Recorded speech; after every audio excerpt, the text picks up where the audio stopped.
Hey, all you cool cats and kittens. Jason here from Murideo, and today's webinar is going to be all about why you should calibrate your display. We've talked a lot over the years about how to do it. We've even done some webinars where I've done some live streaming, calibrating a JVC projector last week, calibrated some TVs and done some live streams. But one topic that I wanted to really touch on is why you should calibrate. We can talk about the how all we want, but how do we give the value proposition? How do we teach this to the customers and why they should be doing it? A lot of installers will do calibration as sort of a upgrade, if you will. Some installers will do calibration included in the system that they built and installed for that particular client. So a few different tips and tricks on how to sell the service, some good speaking points, some good examples of what to show your customers, questions to ask your customers. And I really just wanted to cover the whys of ISF calibration in this webinar today. Again, my name is Jason. I'm with Murideo and AV Pro Global. I do have a question box open for this webinar, so if you guys do have any questions throughout the presentation, feel free to type those in the question box. I am flying solo, so if you have a pressing question that can't wait till the end, feel free to use the little hand raise icon. If you guys hit that button, I'll see that on the screen here, and I can answer that question right away.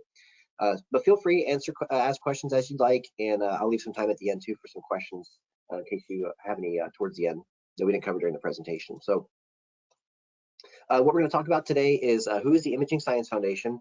Where did it come from? Why have you maybe seen that icon or logo on some products? We'll talk a little bit about how our eyes work. We're all humans here, so we need to learn a little bit about how our eyes work and how we see things. What actually makes a good picture? We've got 4 specific things we look for when judging picture quality, and we'll cover those at length here today. What equipment is required for you to calibrate? There's specific things that you need: light meters, signal generators, some software. Plus, we'll cover the ins and outs of that as well today too. And then really, what's in it for me? As an integrator, why should you be calibrating? As a customer, why would you want your TV calibrated? A lot of this is around awareness, guys. So if you have a showroom and you have a couple displays in the showroom or whatnot, calibrate one of them, calibrate 2 of them. When you have customers in the store, give a demo, calibrated, not calibrated. Again, I'll give you plenty of tips here today to set demos up and to set expectations and questions to ask your customers. A little bit about me. I'm Jason. I've been with the company now for a few years. I've been calibrating for a little over 12, actually 13 now. Wow. If you guys have any questions for me specifically, I'll leave my information at the end of the webinar, my email address and whatnot. But this is really where my heart is as far as this business goes. I love this part of it. I love making pictures look good. I love tweaking things and kind of satisfies my OCD a little bit. I've spent this last weekend with a JVC projector in the house. I've never had a projector before, actually lived with one before, so I've had a lot of fun playing with that over the past couple days. If you guys have any specific pieces of content that you're really into, any really cool movies you've seen lately, I'm always chasing good content. So I'll usually, during these webinars, I usually mention some of the movies I've been looking at lately and what to look for in those movies and whatnot. If you guys have any tips or any movies that you've seen lately, feel free to share that. I'm always looking for some good content. So who and what is the ISF? The ISF is the Imaging Science Foundation. The company has been around since the mid-90s. Picture you see, there's me and Joel Silver. Joel Silver is the founder of the ISF. He came from the publishing world, doing TV reviews and whatnot. There's a magazine back in those days called A Perfect Vision. Joel was doing some writing and doing some reviews for the magazine. And as he was reviewing different televisions, he noticed that they all look different. So that led him down the path of doing some research and trying to figure out, okay, so what should the picture look like? What is it supposed to look like? And started reading up and found some documents, and it turns out that this stuff is all standardized. What white should be in a movie, what green should be in a movie, what black level should be in a movie, and things like that. So his idea was to take those known standards throughout the industry and apply those to a customer's TV at the home. And really, at the end of the day, what's the benefit of that? And I'll go over some of those things with you today. So the ISF represents standards, or really just a standards organization. We work directly with TV manufacturers to help them with their menus and to help them with their picture controls. We've worked with a lot of manufacturers when it comes to sources and test equipment and all kinds of different things. So a lot of times you'll see that ISF logo maybe on a display or on a tool or something like that. And really, when you guys see that ISF logo, that just means that if it's a display, at least, that means that display has all the controls needed to calibrate and should calibrate relatively well, if not really, really well in a lot of cases. We've seen some recent TVs that are ISF certified that calibrate perfectly almost. So So when you see that ISF logo, just means that that product has been through some vetting, and it's had some experts' eyes on it many times, and we've made sure that that product can be calibrated, has all the settings that you need. And in some cases, guys, you can lock the TV. So if you go through and spend 2 or 3 hours calibrating a TV, the last thing you want is for that customer to accidentally reset that picture mode. So in a lot of cases, you can lock the calibrated settings, and if the customer wants to play with another mode, that's totally fine.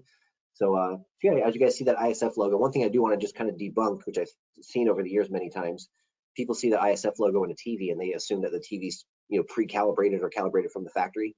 Just be careful with that, guys. That does not mean that it's been calibrated from the factory. That's impossible to do. The TV's never going to come perfectly calibrated from the factory. They just can't do that. So if you do see that logo, that means that the TV can be calibrated and in some cases can be locked. The ISF's been working with companies like CTA, CD, Infocom for many years. Joel, Matt Murray, and myself, we're sitting on a panel right now helping write some standards for some of these organizations. So very deeply involved in industry, working with different manufacturers and different groups and integrators and whatnot.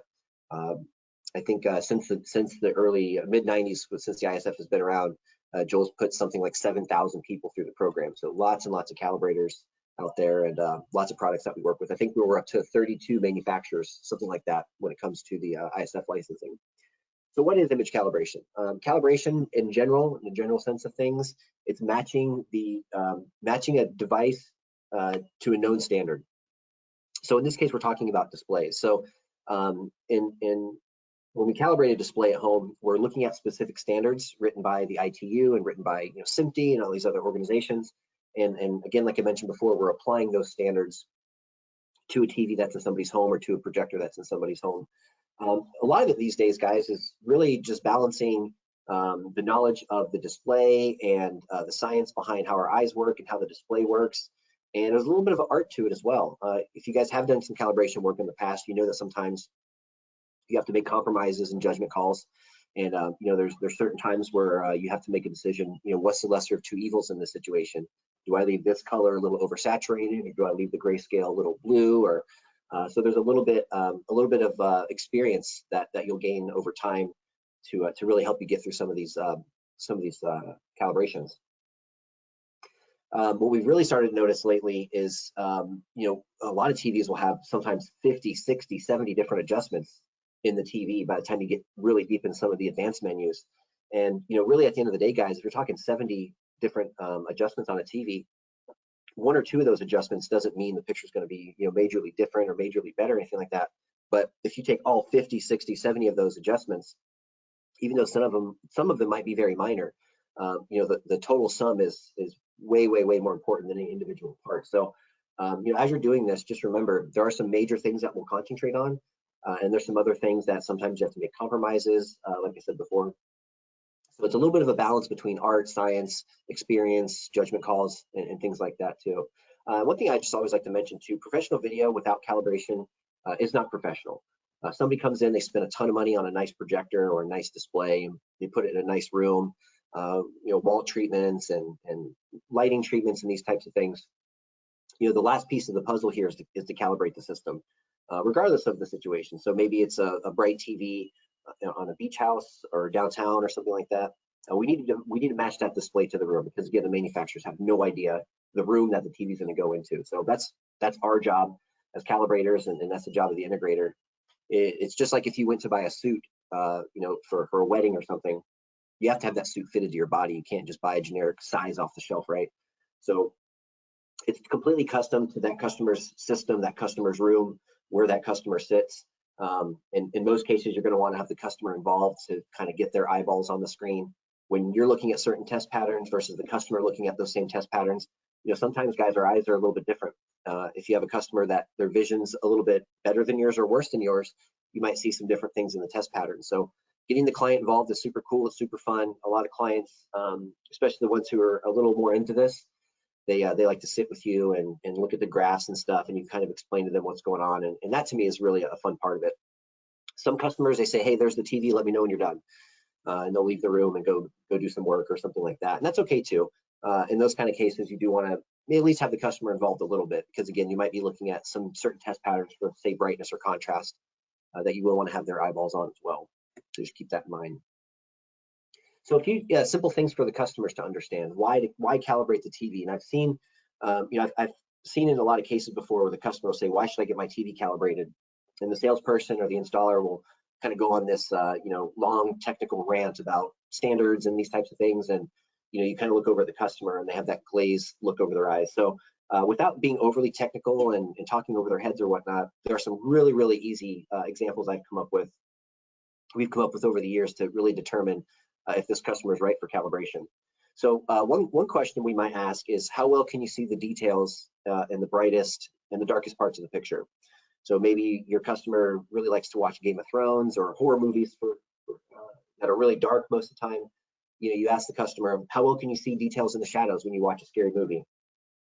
And that's one benefit of the calibration, right? Bullet point number one, see all the details in the brightest and darkest parts of the picture. The second question that rings through a lot of people is relates to skin tones. As humans, we're used to hearing the human voice. We're very sensitive to changes in people's voices. With our eyes, we're very sensitive in a similar way to skin tones. So we're all used to seeing skin tones. If you turn on the news and somebody looks, like an Oompa Loompa or overly sunburned or orange, that can be a very big noticeable thing. Or maybe their skin tone's kind of green, right? That can be a noticeable thing as well. So one thing I like to ask my customers is, how do skin tones look? Do they look natural? Do people look sunburned? What do they look like? Because again, another benefit of the calibration is more natural skin tones. Another thing I like to ask the customers too is about the accuracy of the color. So maybe this customer is a sports fan, or maybe they work for a really famous company with a specific, logo or a specific color of a logo. Maybe they have pictures of their vacation or something, and they're looking at a landscape scene or whatnot. So we talk about the overall accuracy of the picture. This works really well with sports fans. If I'm wearing, next year, if I'm wearing a Tom Brady Buccaneers jersey and I'm looking at it, in person versus on the screen, they should be relatively close to each other. And this is a thing that we see a lot of times, especially in maybe a sports bar situation where you have a zillion different TVs, a zillion different brands, and they're all in who knows what picture mode. So, if you're looking at a Tampa Bay Bucks jersey, on one TV, it's one shade of red. It's another shade of red on another TV. Maybe it's completely orange on another TV. So the accuracy of the color is a super important thing that we look for as well. The clearest picture possible. What I mean by that is very little to no distortion, the picture being the right shape and the right size. These are things that we've seen all the time throughout the years. You walk into a home theater system or just any video system for that matter, and it's in the wrong aspect ratio, so things are all stretched out and distorted and look weird. We want to get around that. We want the clearest picture possible. And then a lot of that too, guys, also includes getting the sharpness and some of the geometry settings set correctly on a projector. Some of those things are off or the sharpness is set too high. That can cause some unwanted artifacts in the picture. And like I said before on the previous page, everything that we do when we talk about calibration, it's all about that specific room, that specific customer, and that specific system. So it's totally custom, which I like. The other thing that's nice too is this: if you do decide to offer this service as an integrator, we also notice lots of times over the years the calibrators will say that it's offering the service has helped them with recurring revenue. So if you go and install a projector into somebody's system, and a year later the customers use that projector quite a bit, it's ready for a new bulb. When you go replace that bulb, you get obviously you get to sell them a new bulb, you get the labor to put the bulb in, but if the projector gets a brand new bulb, that's going to change the way the picture looks.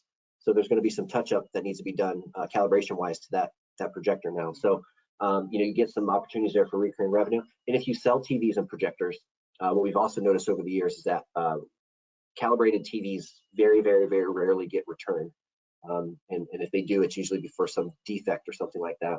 If the customer buys a nice TV, they're super stoked about it.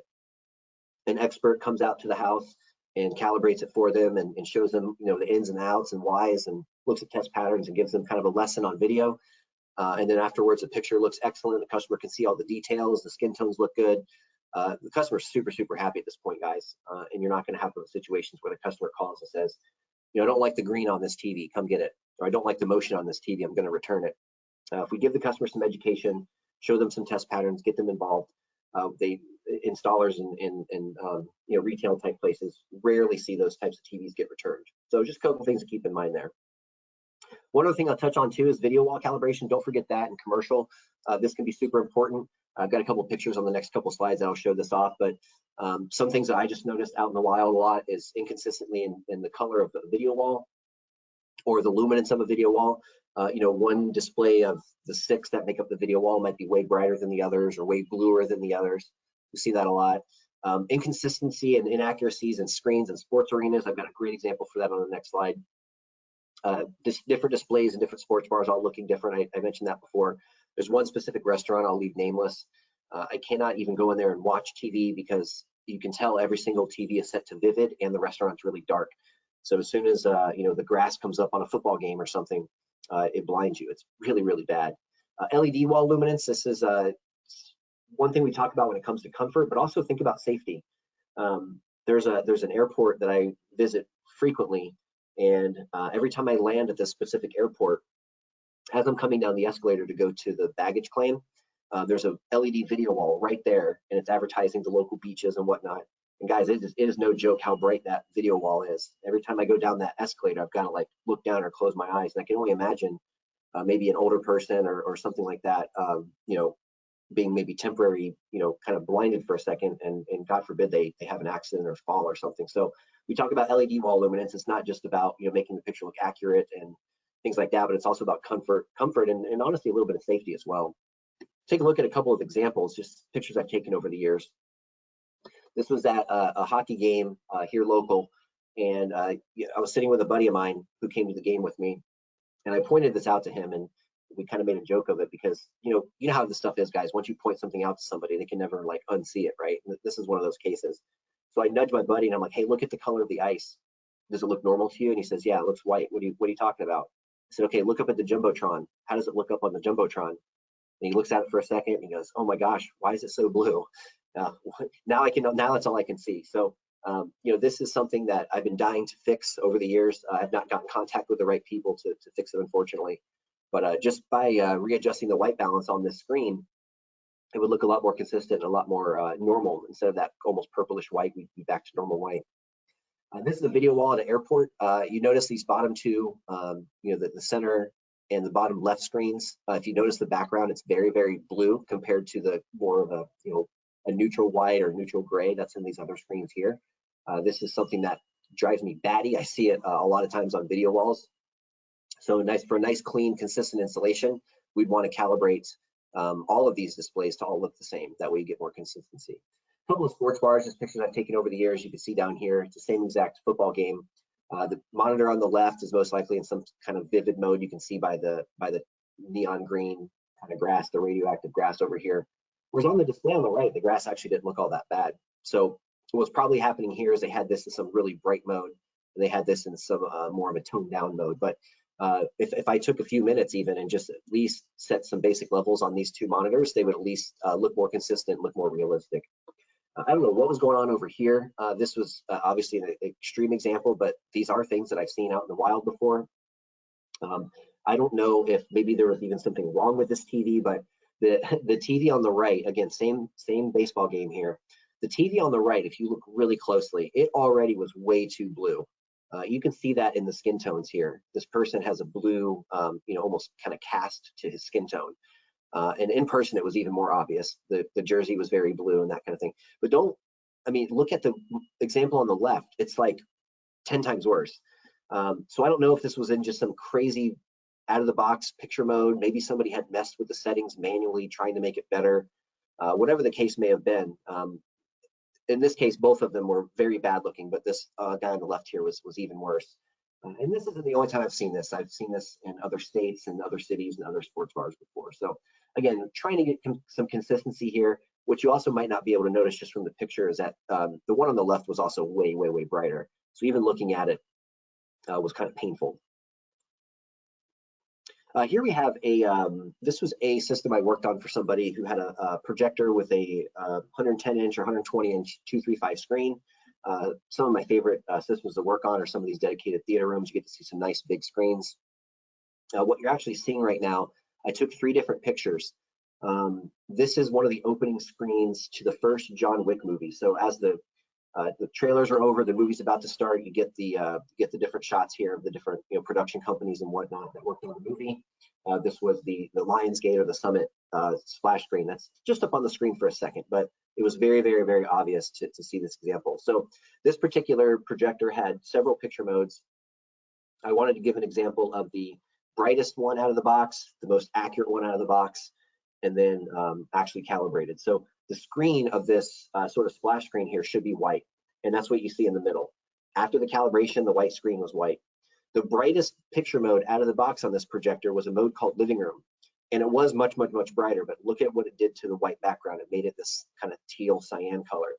So imagine what that does to the rest of the movie, right? If it's making just white, just white, like this very teal color, the entire movie is going to look like that now. It's going to completely change the look of the movie.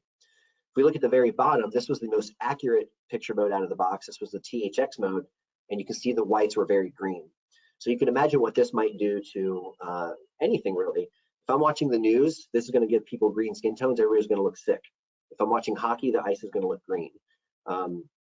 If I'm watching the middle screen, that's where everything's going to look correct. So this is really what it's all about, guys. A lot of this has to do with how accurate the picture is and just not making things look too green or too blue or too weird. So what is this all based off of? All of the things that we're going to talk about with calibration is all based on how our eyes work.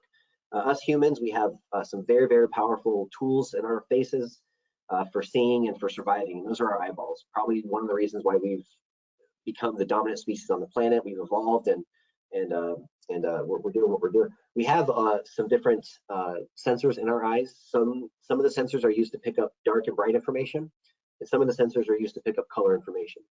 So if you're driving down the road at night and you're shining your headlights on a red wall and you turn your headlights off, all of a sudden now that red wall is not red anymore. Why? Well, because there's no light to give us the red. So our eyes, as weird as this might sound, we actually see better in dark to bright than we do in color. And here's how you can kind of prove this to yourself. If I look out of the window on a dark night, I can see the outline of a tree, right? So if I'm walking outside, I can see the outline of a tree so I don't bump into it. But if the sun's out and it's daytime, I can still see the tree, of course, but now I can see what color the tree is. Why couldn't I tell the color of the tree at nighttime? Well, there was no light, right? And at the end of the day, what is color? It's a specific frequency of light. There's no light, there's no color. So our eyes are very, very, very well tuned for dark to bright. We use the sensors in our eyes called rods. So if you look at this blown up version of this diagram here, we have rods and we have cones in our eyes. We have way more rods. That helps us see the dark and bright information. The cones pick up the color information. So we have three types of cones, red, green, and blue. That might sound familiar to you. Some of the cones all the cones see different colors, and there's more cones with certain colors than others. Our eyes are more sensitive to green because we have more green cones. Our eyes are more sensitive to the dark and the bright because we have more rods than we do cones. So everything that we do when we talk about how TVs make a picture and how we see pictures, it's all just based on biology and how our eyes work. That's it. So when you go to an eye exam, for example, at the optometrist, you know, the chart that you're reading is a white chart with black letters. Why? Because it's a lot easier to read that chart versus a chart that has a white background with, say, light blue or light yellow letters. It's all about the contrast. That's what our rods are responsible for. That's why we see contrast better than we see everything else. As you guys, I'm sure, know at this point, the way a TV makes white is by mixing red, green, and blue. If we take red, green, and blue, we can make virtually any combination of any color that we want to at any luminance level that we want to. So if we're looking at full blast white, that means that red's cranked up all the way, blue's cranked up all the way, green's cranked up all the way. That's what's going to give us pure white. If we have the same amount of red, green, and blue, but at a darker level, we might have like a darker gray. If we have red, green, and blue, the same amount, but all three of them are at a very, very, very low luminance, that's going to give us like a dark, dark, dark gray, almost black. So everything that we do is based off of red, green, and blue. That's how our eyes work. That's, of course, how the TVs are going to work. So if you were to take a magnifying glass or a microscope and you were to put up a plain white screen on your TV or computer monitor or your cell phone even, you'll see a subpixel structure kind of like this. When we see pixels on a TV or on a display, that pixel is actually made up of three subpixels, again, red, green, and blue. So I took this picture with a magnifying glass, or a little microscope rather. Cool little tool. You can buy them on Amazon. They're about 15 bucks or so. But these are good. I show this in class and show this stuff to customers a lot, and people get a kick out of that. But when you zoom in really, really far down, that's all you see, guys, is red, green, and blue.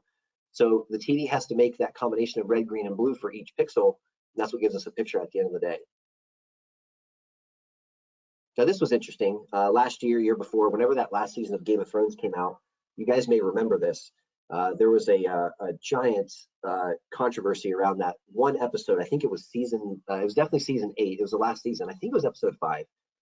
The episode was a very dark scene. It was a battle scene at nighttime. It was meant to be dark. It was meant to be scary. The problem is that most people were watching it on a TV with factory settings or a TV in a bright room. They were also streaming, so that causes a lot of compression artifacts and things like that. But I remember the next day after that episode, everybody was talking about Game of Thrones while that season was going on, and the big controversy was how dark it was. People were saying it was way too dark; they couldn't see anything. Meanwhile, myself and other people whose monitors are calibrated, we could see all the shadows and we could see all the bad guys just fine. So this was actually kind of a blessing in disguise for us, I think, because it made people start to kind of realize that the settings on your TV make a huge difference. And as integrators and calibrators, I mean, we get that. That's no-brainer stuff to us. But you have to think about the average Joe. The average Joe, they buy a TV, they plug it in, they turn it on, and they assume that's just what the picture is supposed to look like.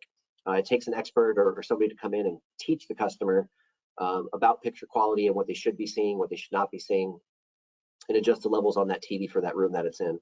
So the show itself looked fine. I mean, it had a lot of compression artifacts and stuff because of streaming and things like that. But I'm really anxious actually to see this one on disc. So one of these days I'll get that season 8 on disc, and I'll take a look at that episode again to see how much better it looks on disc. But again, guys, this was kind of a blessing in disguise, and we've seen these things before too.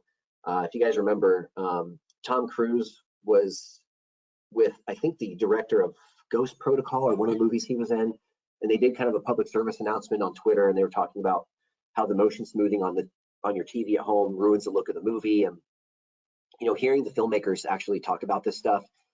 The cinematographer for Game of Thrones did an interview with Wired Magazine a couple days after this episode aired and talked about how, yeah, it was supposed to be dark, but your TV at home probably had the wrong settings.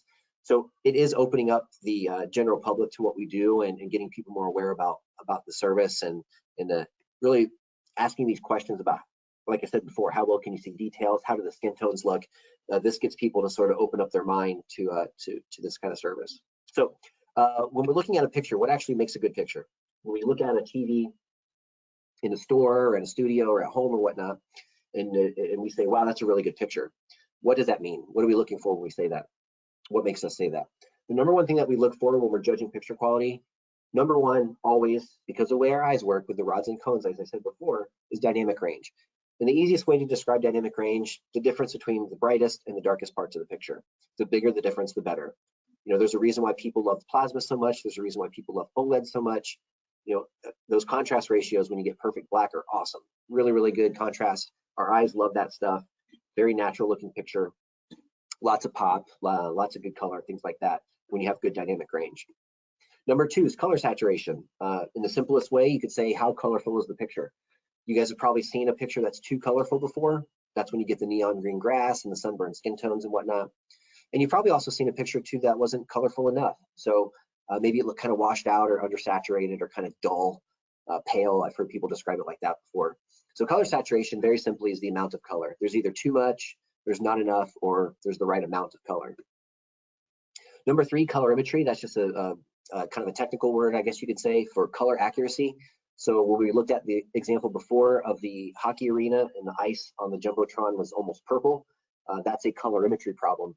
If I look at a Target logo on a commercial, it should be red and not orange.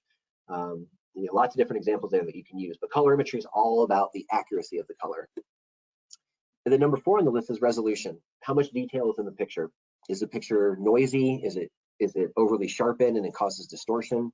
Is it not sharp enough and looks fuzzy or maybe out of focus? Resolution is all about those fine details. You guys know, if you've taken a picture with your phone before, you take a picture, you zoom in a little bit, the picture maybe isn't as clear as it used to be.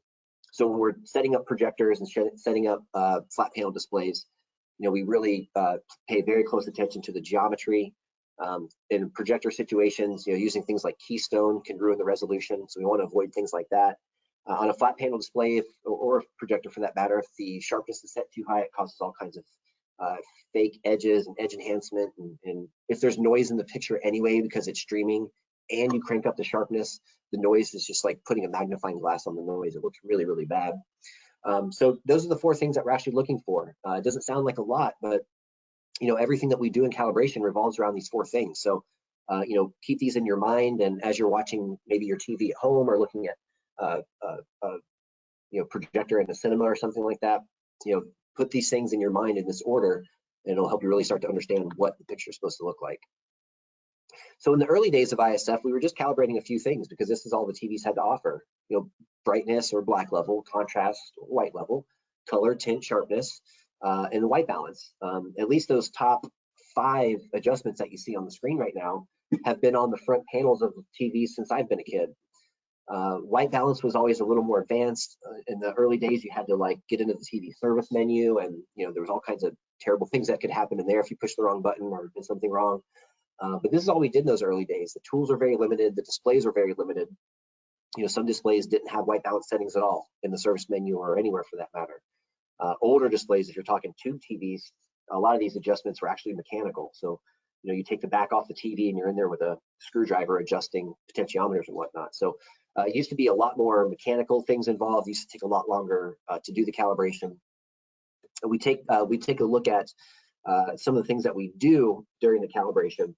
Just we don't have to sit here and go through all of these one by one, but just to give you an idea of all the things that we do when we calibrate the display. So the first thing that we do is we select the best user mode that has the best color temperature and color gamut. And when I say best, I mean the most accurate. So if the TV has 5 or 6 different modes to pick from, picture modes, then maybe 1 or 2 of those modes is going to be much closer to the targets than the rest. I'd rather calibrate a mode that was already pretty close versus calibrating a mode that's way, way, way off. If you have a mode like Vivid that's way off target, you might not be able to even calibrate it down to what the target should be. So it's always best to start with a mode that is already closer to your targets. We want to go through, we want to turn off all the Energy Star stuff. These things severely limit the TV's light output. We've seen in a lot of cases, just by turning off Energy Star or energy savings, that you gain 50%, 75% more light just by turning those things off. Some things you might turn back on after the fact, but things like Energy Star, ambient light sensors, things like that, you're going to leave those off for the calibration and probably off to watch the content as well. We're going to adjust the luminance of the display, how bright the display is. That could be a lamp mode and a projector. It could be a backlight on an OLED or on an LCD, OLED light on an OLED. We're going to calibrate black level, white level. We're going to calibrate something called gamma, which is really a room correction tool. If the room is bright, you can go with one gamma setting. If the room is dark, you can go with another gamma setting. And the gamma is really going to help us see dark things like shadows, regardless of the room lighting, bright, dark, whatever. The gamma control is going to help us. Color and tint, those controls are still there. We don't actually touch them as much as we used to, but they are still there just in case you have some color decoder problems. We're going to get the bit mapping correct, and that usually involves the geometry, turning off the overscan, some of the things we mentioned before. At least a 2-point grayscale adjustment. That's what most displays will have. Some displays will go even further than that and do a 10-point or a multi-point or a 20-point even white balance adjustment. The nicer TVs these days, actually, some of the entry-level and mid-level TVs these days have something called color management. This was something that was in only high-end displays years ago. Now most displays have color management. The color management system allows you to adjust every parameter of every color. So if you're reading your graphs in your calibration software and red's too bright or undersaturated or maybe red's too orange, you can go into the color management menu and adjust all those different aspects about red. Not only red, but all the other colors as well. So you potentially have 18 controls for 6 colors, and the color management system will allow you to dial all that in to be super accurate. And after the display stuff is done, then we'll go through and we'll look at the different components. We'll look at some of the video processing features. We'll make sure the output of the Blu-ray player is optimized. We'll make sure the output of the cable box is optimized. Sometimes there's an AVR in the mix. You have to check the AVR's output to make sure that's optimized for that system. So you can think of this, guys, as more than just like a display calibration or a TV calibration. Think of this too as like a system calibration. You're not just going to calibrate the TV and get out of there. You're going to calibrate the TV and check all the components as well, and give the customer maybe a little bit of lessons on or tips and tricks on how to make the room darker or sitting in the right position and things like that. We're also there to teach the client as well. So why is this important? A, we have to match the displays to the source. If the source is outputting one resolution and doing things at some levels, maybe it's the source has a black level adjustment, white level adjustment, the source itself has to be calibrated in a lot of cases. So we're going to match the display to the source. We're matching the system to the room. Again, room lighting makes a huge difference here with how the picture is going to look. So we have to match the system to the room. You want to make sure we're getting the whole picture. None of the edges are chopped off and you're not missing anything. You want to make sure you're getting the right picture. So when you're watching Avatar, that's the correct blue and purple and stuff that the James Cameron and the cinematographers originally used.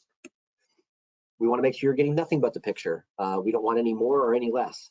There's a lot of older movies where you'll see old Godzilla movies where you'll see the strings holding up the puppets if you don't turn the brightness up to the correct level or down to the correct level for that matter. We want to make sure that you're just getting what you're supposed to get. We're matching everything to a measured reference. We're going to use some tools to help us with this, but we know in a video system what white should be. So we're going to tune that TV and that video system to that white, things like that. Okay, we'll take a look at some of the basics things here first. This is a test pattern to adjust the contrast or the white level of the display. And what we're going to be looking for here are specific boxes. So in a perfect world, in most cases, I would see all the boxes across the top row up to 254. I would see all the boxes in this row. I would see all the boxes in this row, all the boxes in the bottom row.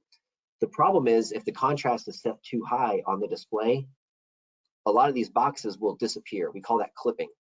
Now, what does that mean to the actual picture? If I'm looking at a picture like this of this guy in the white shirt, if the contrast is set really high on the TV, I might be missing this top row and this whole entire second row and maybe this third row. So what does that mean to the picture? When I look at a picture of a guy in a white shirt like this, all these buttons and details and wrinkles, things that are in the shirt are completely blown out. I can't see any of it. This looks like one big white blob to me if this test pattern is clipped. So as we're adjusting the white level on the television or on the projector, at the end of the day, without getting too deep into it, we really want to see at least box number 235 here in the middle. And ideally, in a lot of situations, you'll be able to see all the brighter boxes as well. But we want to see at least the bottom row and at least this second row. That would be ideal. We'll take a look at something similar with black level. This is the test pattern that we use to adjust the brightness or the black level of the TV. Now, in this case, I want to be able to see the top row, so 17 up to 26, but I don't want to see the bottom row, 6 to 15. So the bottom row should be invisible. The top row should be visible. And really the general rule of thumb here, guys, is that I should see 17 and above. So there's a box here at 17. There's a rectangle here at 17. I should see that rectangle, that box, and the top row. Now, what does this mean to the actual picture? If I look at this image right now, at least on this monitor, I can see these bottom row of boxes right here. Now that means that the information that is what is supposed to be black is 17. All the information below that is now visible. And what that means to the picture is now the picture looks washed out. So if we look at this image, this black X right here is the same as level 15 right here. So in this image, I should only see one shade of black as the background. I should not see the X at all.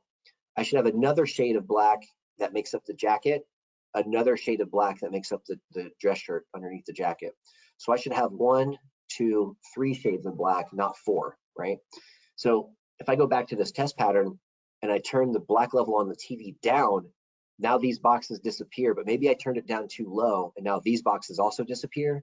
Now when I look at an image like this, I've got all black here. I can't see any details or any difference between the jacket, the shirt, and the background. So I can turn the black level down too low. We call that crushing, and I don't see anything. You could turn the black level up too high, and now the picture looks washed out, and things that are supposed to be black are now gray, and now the picture's ruined. Again, dynamic range is the most important part of the picture.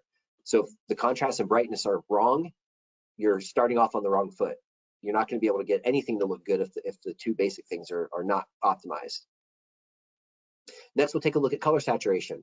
Here's a couple of test patterns that we use up on the screen, and here's a real-world example. I took this picture years ago. So what we've used in the past for many, many years are the SMPTE color bars. And if you guys are on the webinar and you've been around for a while, at least in the TV industry, or maybe you just remember as a kid, these color bars used to play on the screen, late at night after the broadcast was over. And if you knew what you were doing at home, you could adjust, color and tint and brightness and contrast on your TV at home.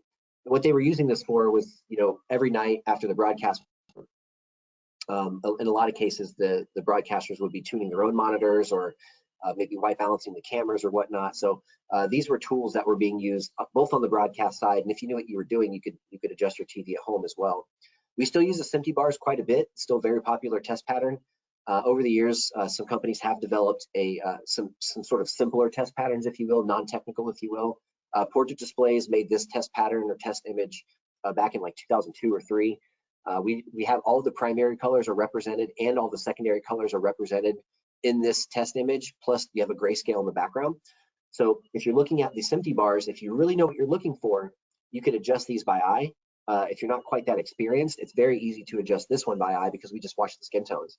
If I crank the color up too high on the display, these people will start to look kind of orange. You'll lose some of the details and some of the wrinkles in the colors of the clothing and whatnot. So you can use the technical version or the non-technical version. Now, if I crank the color saturation up too high, this is what you end up with down here at the bottom. This is a picture I took, a screenshot I took from the movie Speed Racer. In this image on the left, that's with the color and the tint set correctly. Nice neutral, even skin tone. You can see the wrinkles and stuff in her shirt. If we look at the color cranked up too high, the shirt turns this really weird kind of gross orange color. The wrinkles and details are all gone. And if you notice the color of her skin, she looks like she's been out in the sun too long or something's going on there. It's really weird. What the camera didn't capture, what your eyes would capture, there's some detail here behind her hair, next to her face, that you could see when it was calibrated, you could not see when it was not calibrated. So also some shadows back here under the trees, but really good scene to show off just a couple of things, skin tone, shadow details and whatnot. But that's what happens, guys. If the color's too high, if the color's too low, she would look really pale and faded versus looking too colorful. We talked a little bit about color accuracy. I've got up on the screen right here, the Kansas City Chiefs. I wanted to give them a little shout out for that awesome Super Bowl they put on. But if you work in the world of print or graphic design, these standards that we talk about in video, they're standards all over the place for all kinds of different things. If you're a marketing team at the Kansas City Chiefs, you know for sure what color gold and what shade of red that those colors are that make up that logo. And whether you're in the print world or the graphic design world, there's these codes that we look at. So there's the hex color. The one that we're worried about in calibration world is this RGB number. This RGB number is what we call a triplet. So the triplets represent the first number is red, the first number is green, the first number is blue. So if I mix these three colors together in this formula, that's going to give me that specific shade of red. Now the idea is I could use my signal generator to output that same exact triplet, and then when I measure the red that's coming off the screen, it should be the same red. That's kind of the whole point.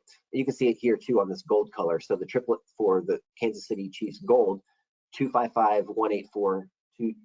Now these are just 8-bit video levels. So if we look back at the gold one here, 255 means that red is maxed out. 255 is the highest value for red. 184, so there's like about half intensity blue, and 28 on green, so there's not much green in here. But again, if I use this formula for RGB for this triplet, I'm going to get this shade of gold as well. Now, these colors can be manipulated and changed on the display based on how the display's white balance is set up.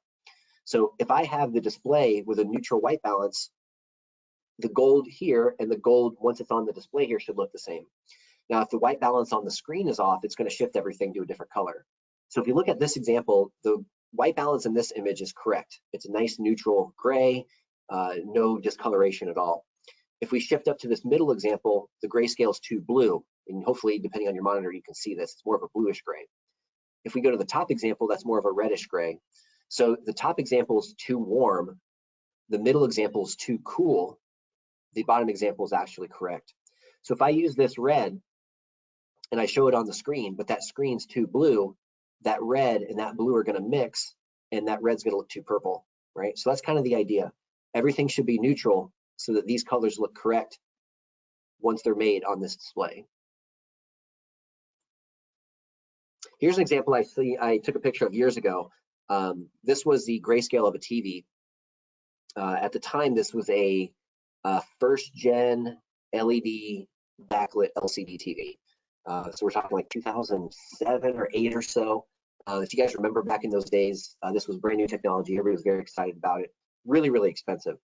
So if I remember correctly, this was like a 46 or a 52-inch flat panel. It was somewhere around $5 grand. Remember, this was brand new technology at the time.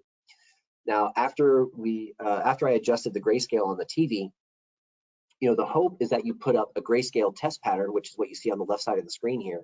So the grayscale test pattern is real simple. The left side is dark, then we work towards the neutral middle gray, and then we work up towards white. So it's showing us all the shades of black and white from dark to bright here. So the proper grayscale, I should see all of the bars. They should all be have some separation, and they should all be neutral as well. Now, if you look at this example on the right, this was the TV after the 2-point white balance. So what the 2-point white balance system does on a TV, it allows me to white balance the bright side of the grayscale and the dark side of the grayscale, kind of like adjusting bass and treble on a stereo. You have a low setting and a high setting. And the hope is after you adjust those two settings, it's nice and flat and you get gray. This was what really happened on this particular TV. So we adjusted the dark end, adjusted the bright end.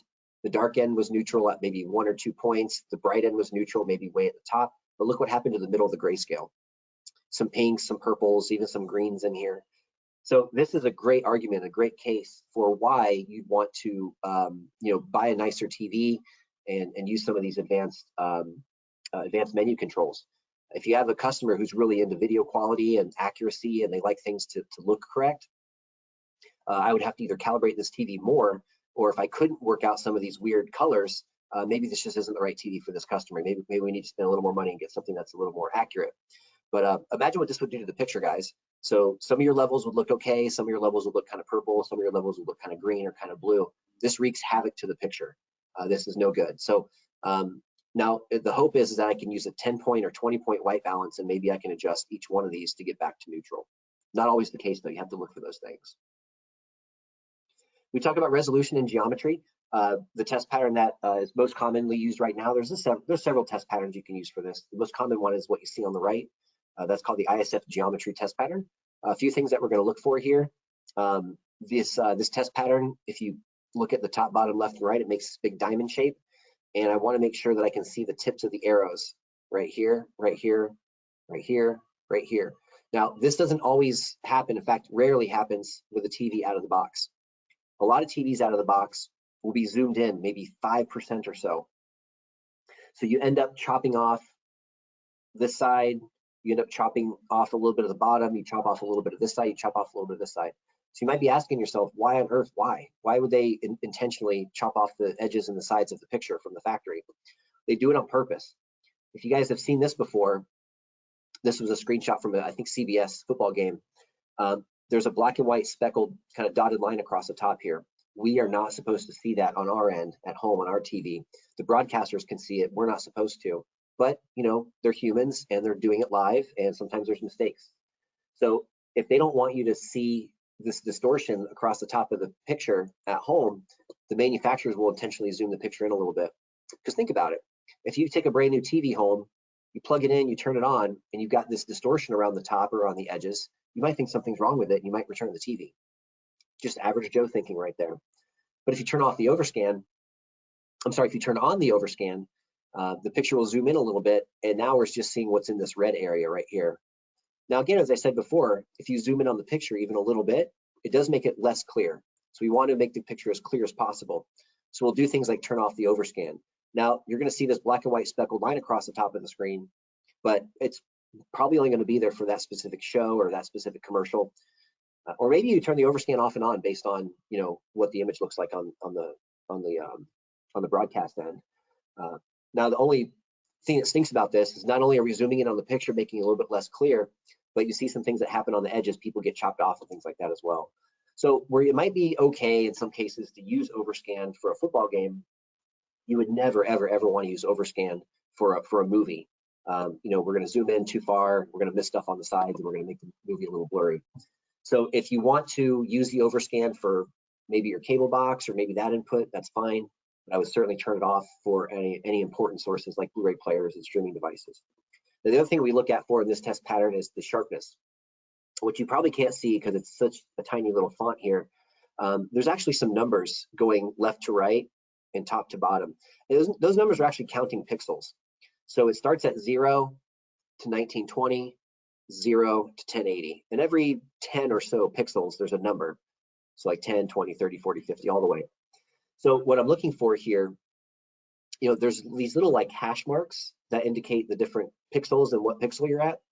The little lines that make up these hash marks should be nice and straight and nice and clear. When you turn the sharpness up too high on the TV, these little hash lines will have fake edges around them. We call that ringing, like a bell rings. So if you're looking at a test pattern, there's all this distortion in between all these little hash marks, and it looks really bad on the test pattern. But if you're looking at real world content, something like this, all of the edges around these letters and numbers and all the edges around all this text is going to be distorted and look really weird. Anything that has a round edge to it, like this C in control, is going to have a jagged edge around it instead of a nice smooth edge. So you can turn the sharpness up too high on the TV. It makes things look really bizarre. If you look at a close-up of somebody's face where you should see, eyelashes and pores and things like that, that's just all distorted. No good. So don't turn the sharpness up too high on the TV. That's a big misconception. So in order to do all this, what exactly tools do you need to actually do this? Oh, looks like a question came in. Let me take a second here. Does the UHD ISF geometry pattern have 3840 by 2160? Chris, great question, and yes, it does. In the Murideo generator specifically, there's one page that has standard resolutions, 480 all the way up to 1080. There's even some VESA resolutions in there as well. But then also on the Murideo 6G generator, there's a dedicated 4K geometry resolution page where you can pick specifically 4K, and then the patterns that are 4K natively in the generator will come out 4K. So as you look at this test pattern where it might show 1920 by 1080, the 4K version of this test pattern will show 3840 by 2160. But you're still looking for the same things. It's a good question. Okay, so what tools are needed? First thing you'll see on the left side of the screen there, that's a Murideo 6G generator. That's going to provide the test patterns up on the screen and allow us to calibrate the things we need to calibrate by eye and calibrate manually. The second thing we need is a light meter. Those come in a lot of different varieties, a lot of different price points. I'll cover those a little more in length here pretty soon. A combination of the signal generator and the light meter, those are going to connect to a laptop. The laptop is going to run some software, and the software is going to help us dial in some of the other controls on the TV that we cannot eyeball. So the white balance, the gamma, the color management, things that we need the light meter for. The software is going to give us all that data, and we're going to get through the calibration in a quick and efficient manner. What I really like about the software, guys, is it's set up as like a workflow. So you have dozen or so steps you have to do to calibrate the TV. The workflow is set up in such a way that you do whatever you need to do on this page and you click next.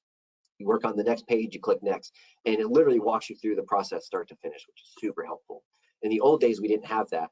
In the old days, we just had a piece of software with a target in it. So you had to remember what order to do things in, what to do first versus second.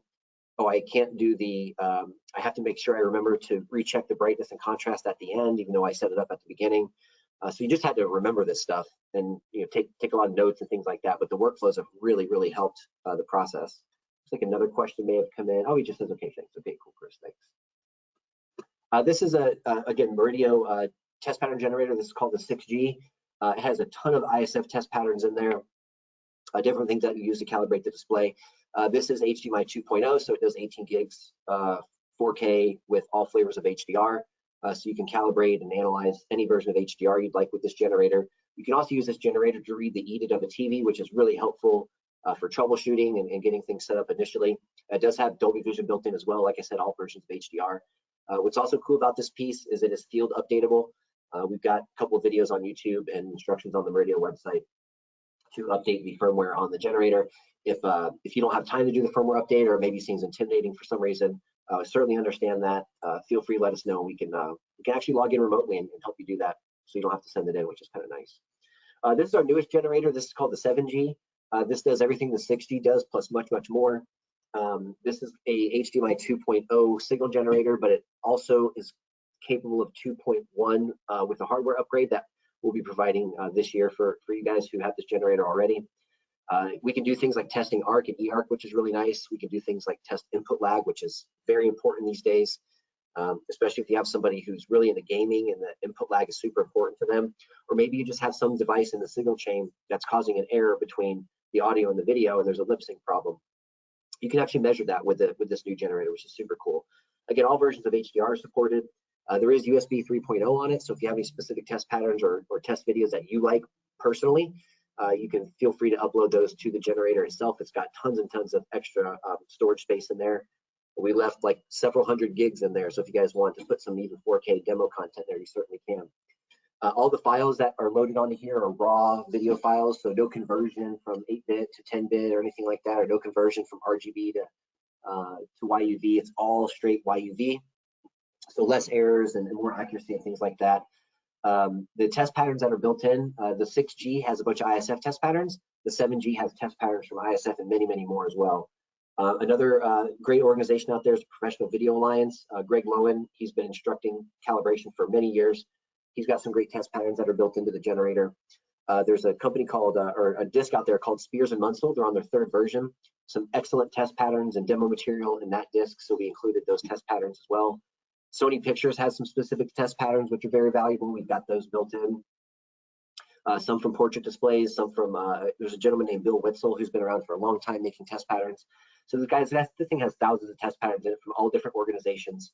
You'll never run out of test patterns here. And again, if you have some custom ones in mind or custom video clips that you want to use, you can upload them, no big deal at all. Now, I do want to touch on the meters just a little bit. There are 2 different types of light meters out there that you'll use to calibrate the display. First thing we'll look at are tri-stimulus meters. These are the fastest and typically the most cost-effective meters out there. They're really known for how fast they are, but what they're not known for is how accurate they are. They don't quite see the light the way that our eyes see. They have to do some math and some conversions, and it doesn't quite work out to be as accurate as other devices. But what's really great about these is they can be profiled. So what that means is I can take a high-end meter that's more accurate, but maybe not as fast, and I can pair it up with one of these tri-stimulus meters and make a profile. So I can go fast and I can be accurate at the same time. Now that does mean that you're lugging around 2 meters, but it's not a big deal. They're not very big. The nice thing about doing the profile is you're going to make the profile at the beginning of the calibration with your 2 meters. The more accurate meter is going to go back in its case, and you're going to actually use the faster meter for the rest of the calibration. So you are using 2 meters, but really at the end of the day, after you make the profile, you're just going to use 1 meter for the calibration. But again, it's a matter of measuring up the accuracy versus the speed. If you're doing a lot of this work, speed will definitely matter. If you're maybe working on a studio, the studio has 40 monitors in it, you don't want to be there for 6 months calibrating, so you want to use the faster meter for those types of situations. There's lots of different software packages out there. The Murideo 6G works natively with the Calman software by Portrait Displays. We also have another partner called Light Illusion. They have a great program called Lightspace. Both have their pros and cons. There's a lot of folks out there who actually use both of these programs for different applications. But these are the 2 big ones. There's a couple other ones out there. There's even a free one out there. But these 2 work specifically with the Murideo generator out of the box. What I like about these 2 specifically is a lot of automation built in. So with certain displays, with Calman, for example, you can automate the calibration of the grayscale. With Light Illusion, you can automate lookup tables. You can do all kinds of cool stuff. These are both very, very good, very powerful software packages. They both come with reports. So if you have a customer who likes to see the before and the after, these 2 come with reports. I have some customers who are really into that stuff, so I'll put it in a little binder for them, and they can keep it on their coffee table or whatnot. But the reports are cool. They have all the settings. They have the before and after performance, so you can really show the customer not only visually what changed in the TV, but also on a graph and certain colors and whatnot, how far off they were versus how accurate they are now, things like that. The more accurate meters I mentioned before, these are the kind of meters that you'd want to pair up with the tri-stimulus meter. A very, very popular combination right now is a meter by a company called X-Rite. This is their first generation of their meter called the i1 Pro. They use one now called the i1 Pro 2, which is actually being retired, and they have an i1 Pro 3. That's a brand new meter from them. I actually have one here. Where did I put it? It doesn't look. Well, maybe it's in the other room. That's okay. The i1 Pro 3 looks almost exactly like the i1 Pro 2. It does seem a little bit bigger. They opened up the aperture on it a little bit more, so it should be a smidge faster, which is nice. But the difference is, guys, is that these meters, these are called spectroradiometers. You also see spectrophotometers. I like to say a lot of spectral device. These meters are much more accurate than the tri-stimulus meters, but the trade-off is they're much slower. So if I took something like an i1 Pro 2 and I profiled it to like maybe a C6, this little portrait displays meter right here, the C6, for less than about 2,000 bucks for both meters, I have very, very fast because the C6 is a quick little meter, and I have very accurate because I'm using an i1 Pro 2 to profile it, which is very, very good on accuracy. So there's a lot of different combinations and a lot of different meters you can use out there. As you get higher up in price, they're slower but more accurate. So if you look at something like this Minolta right here, this is a lab tool. If you're reading a really, really dark level in the grayscale, it could take 2, 3, 4, I've heard 6 minutes before just to read one level, versus that same level with the C6, maybe it's 10% gray, I can take that reading in like half a second or maybe 1 second. So if I take a meter that's spectral and I pair it up with a meter that's tri-stimulus, I get fast and I get accurate. I can get my calibrations done quicker. And because I profile with a spectral device, I can trust the readings are accurate and everything's good with that. Now, on the tri-stimulus meters, they do have profiles built in. So if I'm using something like this Klein or the C6, when I'm in my calibration software, I can pick different profiles. Maybe there's a profile for OLED. Maybe there's a profile for projectors that are with regular UHP bulbs. There's maybe a plasma, maybe an LED, LCD profile in there. And those are typically good profiles, guys, but you don't know, what brand TV they profiled to in the lab and how many hours were on it. And there's a lot of variables in there. So they will work to kind of get you by, but if you're doing more critical work, especially for studios, you're going to want to go with the 2-meter route. That's going to be really the best way to do it. Now, really, guys, at the end of the day, I'll look at some graphs here and I'll show you kind of the end goals for the calibration. Again, it's all about being accurate and matching the display to a known standard. So these are 2 screenshots from the report at the end of the calibration. What you're seeing on the left right here, the pre and the post, this first graph is the RGB balance graph. So this kind of represents the grayscale. Now, if we look at the bottom, if you look at the x-axis here, we've got 10 to 100, so dark to bright. 0 would be black. So we're reading very, very, very dark gray all the way to peak white. Now, what should happen here is actually what's happening on the post-calibration report, but red, green, and blue are very much separated from each other. Blue shoots way up here, red and green shoot way down here. So if I look at an image in this state, the grayscale is going to be very, very blue. It's going to shift everything towards blue. The end goal is to get red, green, and blue to match and to stay linear across the whole entire grayscale. So I go from way too blue, not enough red and green, to a nice tight grayscale right here. That's good. One other thing we're going to look at here is the gamma. Now, gamma gets a little tricky, but really at the end of the day, it's a correction tool for the room lighting. If my room is really bright, I want to go with one gamma setting. If my room is really dark, I want to go with another gamma setting. The gamma setting is all about the room that you're in. Now, in this particular room, my target was this yellow line, but the TV was actually tracking from the factory way, way, way down here. Now, if I'm aiming for a gamma of, say, 2.2, it's really a 1.5. Again, without getting too deep into it, that means that the picture is way, way, way lighter and brighter than it should be. So my blacks are very gray, my whites are maybe too bright, they could be blown out in some cases. So this is no good. What I'm looking at over here is much better. I've got a much tighter grayscale, the colors are now way more accurate, and my gamma now is a lot closer to what it should be for this room. Now my blacks are a lot better, but because my brightness is set correctly and my gamma is set correctly for that room, my blacks are good in black, and I can still see shadows at the end of the day. Over here, the grayscale is way too blue, so the whole TV looks blue, and the TV looks washed out, and the blacks are very, very, very gray. So before and after on RGB balance and gamma, and then before and after on the color gamut. Again, same TV. We're aiming for a Rec 709 target, so we're aiming for these boxes for each color. Green's way oversaturated. Cyan's way too blue. White's way too blue. We knew that anyway. Magenta's too blue. Yellow's oversaturated and too green. And red's way oversaturated. This is going to cause the picture to look really, really cartoony.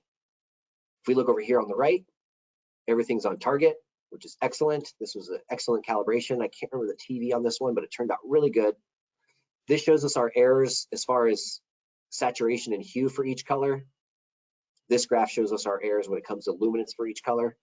So at the end of the day, I'd want the targets to be on point, and I'd want the luminance errors to be minimized to 0. So we had some luminance errors here. We got rid of those luminance errors after the calibration. The entire color, certain colors had really big delta errors. So whereas the cyan before had a delta error of 14, we want these numbers to be as low as possible. 14 means there's a visible error in cyan. And I can see why, because it's way too blue and it's oversaturated and it's a little bit too bright.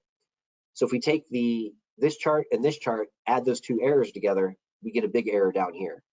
After the calibration, if you look at cyan, the error is much lower because it's on target here and it's on target here on luminance. So overall, massive improvements to cyan, also big improvements to the other colors as well. So this is all good. This is all good. This looks fantastic. Luminance errors are down. Overall errors are down. This is what the report looks like at the end. Also with the report, guys, you're going to have a before and after when it comes to the settings.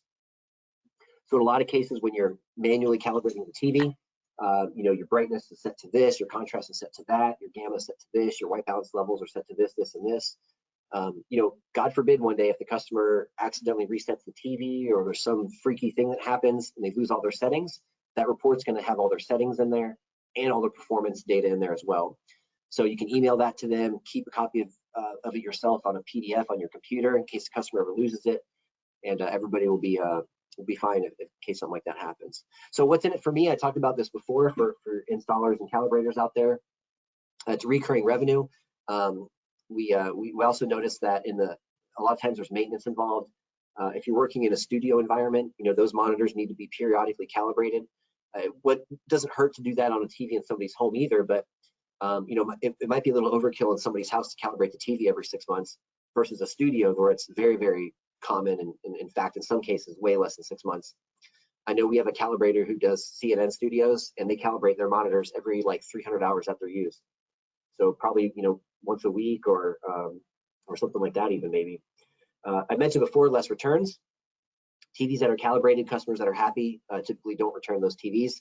A lot of this is word of mouth too, guys. You get a lot of customers who they'll call you up or they'll ring you up and they'll say, hey, my buddy had his TV calibrated.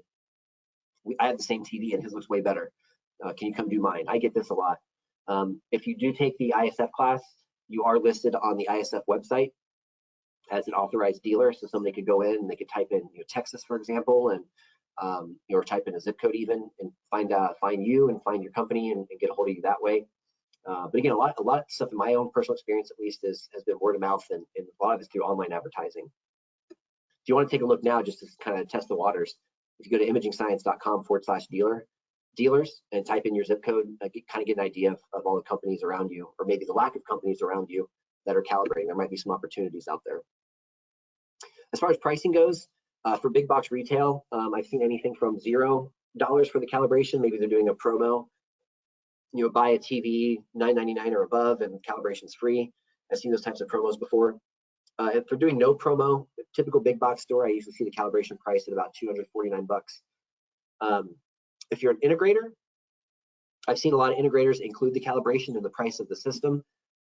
So that labor is sort of just built in there somewhere. So the customer comes in and spends 20 grand, 50 grand, 100 grand on a home theater system. I see some integrators who they calibrate it as part of what they do, and I really do like that. If it's an upsell, maybe you decide to do it as a service as an upsell, or maybe maybe you're okay with calibrating TVs that you didn't sell potentially. I've seen individual integrators charge anything up to about $1,000. A more complicated system, maybe it's a really high-end projector with a Lumigen processor and a long signal chain of different components, and you're going to be there for a day or two. I've seen up in that maybe $9.99 range. Independent calibrators, if you're thinking about doing this kind of on your own as a contractor, I do see this a lot. In some cases, like in my own personal case here in Florida, I do have a lot of dealers that they don't have the time or resources to go through class and to buy all the gear, so they'll just contract the calibrations out to me. I see that a lot, and then of course I have individual private clients reach out to me and want me to do their systems for them as well. Independent calibrators, I've seen anywhere from $99 to do some basic setup and basic adjustments, up to, again, you get in that $9.99 range if it's a really complicated system that you're going to be there for multiple days. I've even seen some calibrators charge a day rate. I did this once last year, 2 years ago now. There was a condo down in Miami that had like 14 TVs in it. So instead of charging per panel, I just charged them a day rate for each one of the days, and it kind of worked out better that way. Because I had to drive down there and get a hotel and stuff for one night. So the expenses were there, but I charged just a flat day rate for 2 days, and it worked out really well. So just a couple ideas of pricing there for you guys. I'm a big fan of including it if you're calibrating, or I'm sorry, if you're selling and installing and building a big system for somebody, but you don't have to do that. You can do it as an upsell if you want to. But those are just kind of some general prices on what I've seen out in the field. So guys, that's really about it for me today. Thanks for hanging out. Thanks, Chris, for those questions. If you guys want any more resources from here, there's tons out there. Imagingscience.com. Again, there's a lot of information there about the ISF. If you go imagingscience.com/dealers, that's where you'll get an idea of all the dealers in your area. More training classes. We do an ISF level 1 as part of the AV Pro Academy class. So avpro.training will have some more information there. The Murideo.com. We do have some forums. We're actually working on those forums right now. We switched our web service around recently, so we're transferring all the old Murideo forums over to the new. So feel free to check those out pretty soon. Those should be populated, and I posted a lot of different tips on different TVs and stuff on those forums. Portrait.com, that's portrait displays. They're the folks who make the CalBand software. They also have a lot of resources, how to do auto cal on specific TVs, and lots of cool tips and tricks on their website as well. Light Illusion, that's the other calibration software we talked about before. Lightillusion.com will give you an idea of what Steve's software is all about, and all the great features that it has to offer. If you guys have any specific questions for me, as always, Jason@avproglobal.com. Any specific questions, you want to pick my brain on anything, or if you're stuck on a job and need help with the TV, my job with AV Pro and Murideo is training and support. So feel free to reach out to me if you guys have any support related questions. Other than that, thank you so much. We're just over an hour right now, so thank you guys for hanging out. Again, if you have any questions from here, feel free to reach out to me directly. I'm going to go ahead and mute myself, but I'll leave the question box open for about another 30 seconds in case you guys have any additional questions. If not, thank you guys so much for attending, and we'll see you on the next one.